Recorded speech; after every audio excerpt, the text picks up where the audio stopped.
Every second of every day, everybody around you is broadcasting a signal. Your ability to read other people depends on how well you're able to read this signal.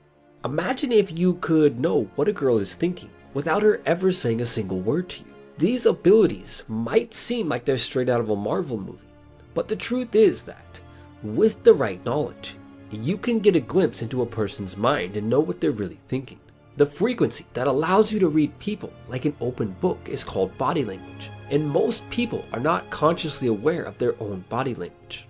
Therefore, the ability to tune into this frequency and pay attention to the tiny details is like tapping into a whole new world, allowing you to finally see what is unseen by most. According to science, the human mind and body are directly linked, so they're basically mirrors of each other. When a girl is attracted to you, her body will broadcast what her mind is thinking, and the better that you are at reading the signals, the better your game will be. You see this all the time. People around you display odd behaviors, and intuitively, you know that something is off, but you just don't know what. Picture the girl who was lying to her mother about sneaking out last night. While talking, she might clear her throat often or scratch her head. At face value, these behaviors might just make the girl seem like she has a cold or an itch, but depending on the context, they might also show that she's being dishonest and trying to deceive her mother. If you've ever wondered why your parents are experts at knowing when you're lying, it's because they know your baseline behavior or how you act normally. So it's easy for them to spot the tiny changes in your behavior that occur when you're lying. A great example of this is a girl that I know, and whenever she's nervous, she quickly sniffs as if she's trying to clear her nose. When taken at face value, she probably seems like she's simply clearing her nose, but this tiny gesture that most people would ignore actually means that she's nervous around whoever she's talking to. During any interaction between people, about 20% of the communication is through spoken words, but the other 80% is through body language.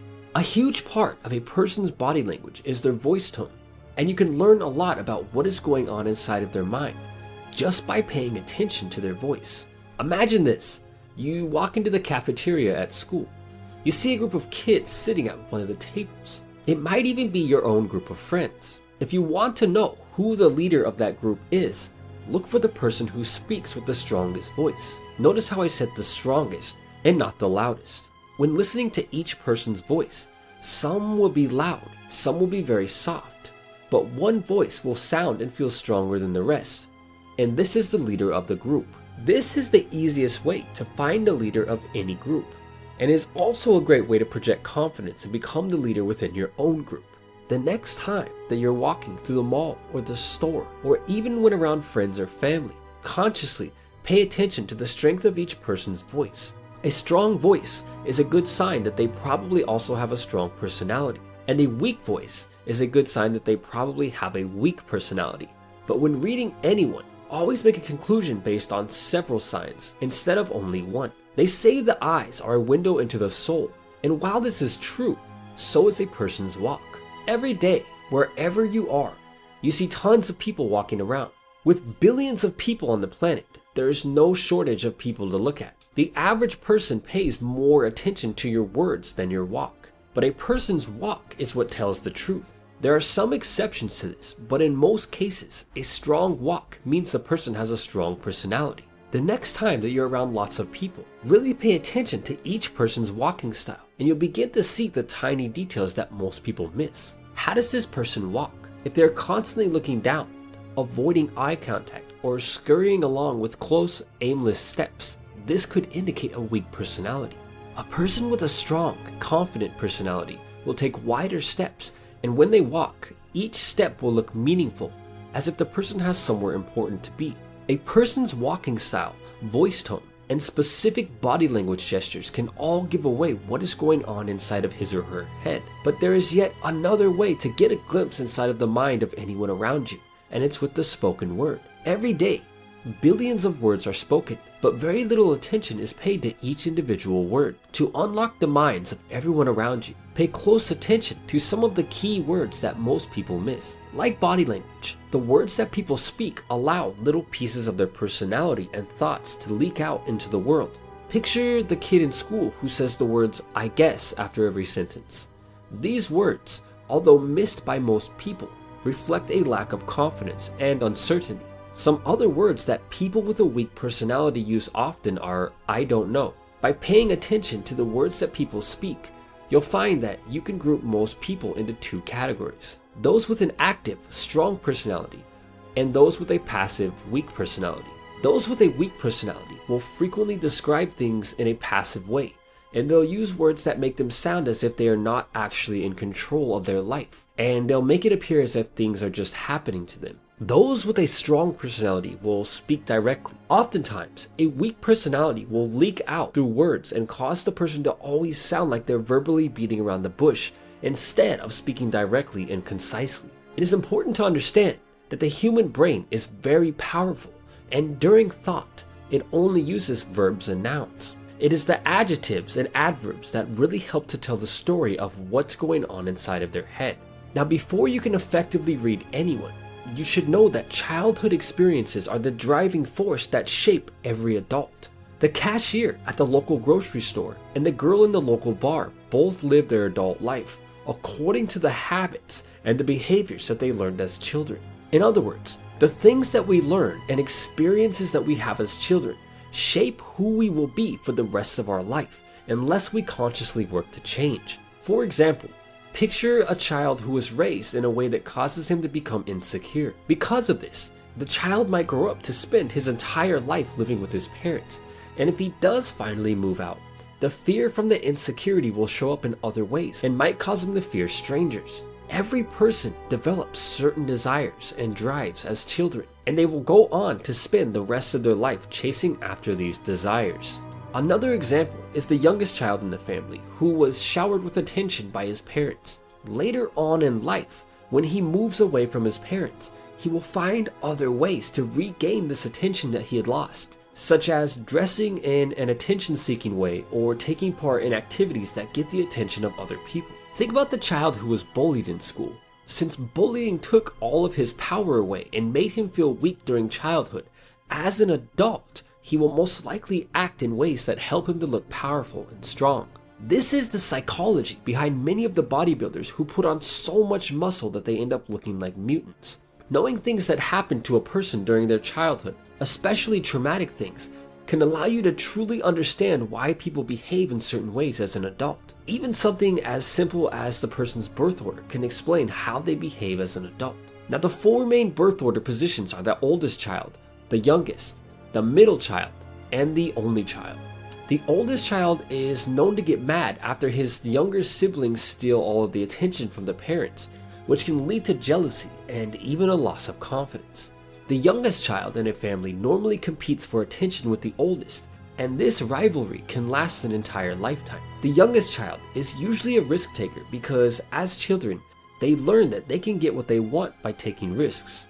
When carried into adulthood, this risk-taking behavior can take on many forms, some destructive and others not so much.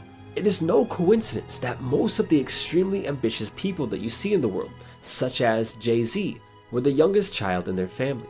Now, the middle child in a family tends to suffer the most because they receive the least attention, and the only child is likely to become overconfident, bordering on arrogant.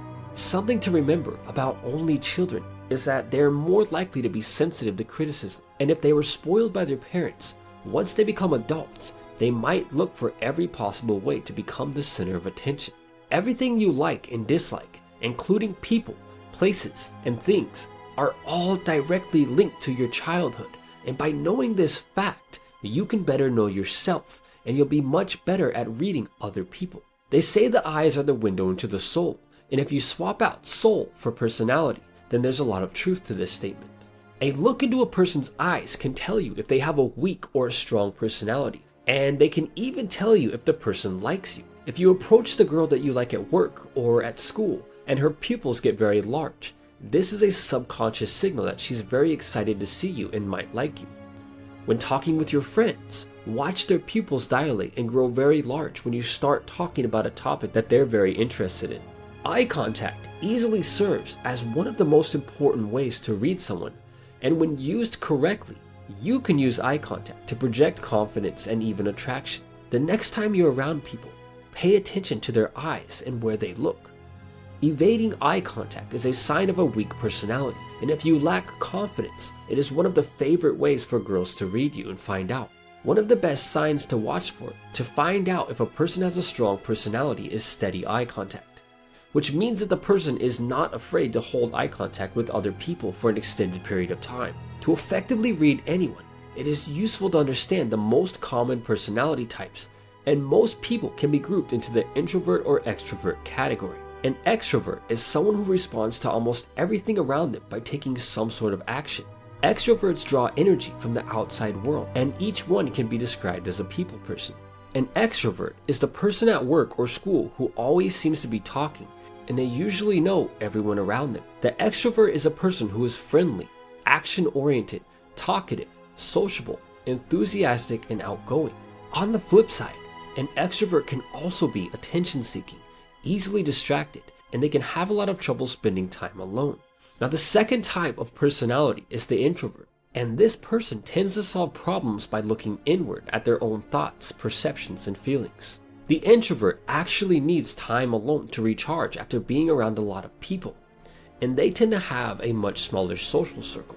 It is really easy to tell an introvert apart from an extrovert because the extrovert will almost always speak before thinking, while the introvert will rarely speak without first thinking about what they want to say. Keep in mind that many people are somewhere in the middle of these two extremes. And when reading other people, one of the most important things to understand is that everything a person owns is an extension of their personality.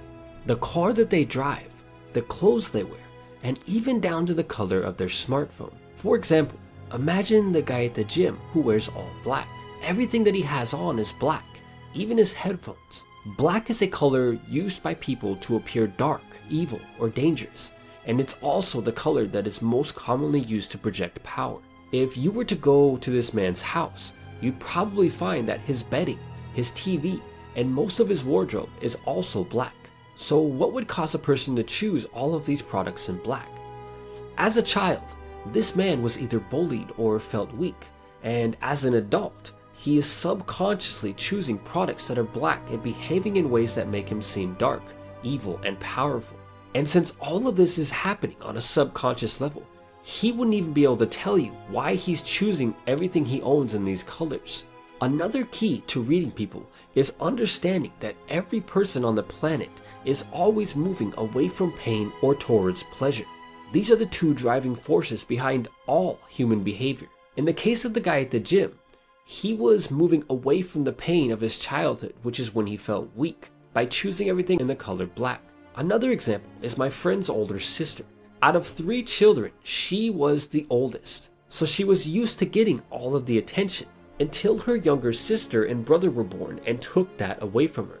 As an adult, she always wears high-end clothing brands and drives a luxury BMW. Throughout her life, she has always looked for men who make enough money to allow her to show off in any way possible. It is no coincidence that she just happened to marry a wealthy real estate investor. Now, my friend's sister always goes out of her way to make others know that she has lots of money and that she's very well off. And all of this showing off behavior is the direct result of the attention that she lost to her siblings during her childhood.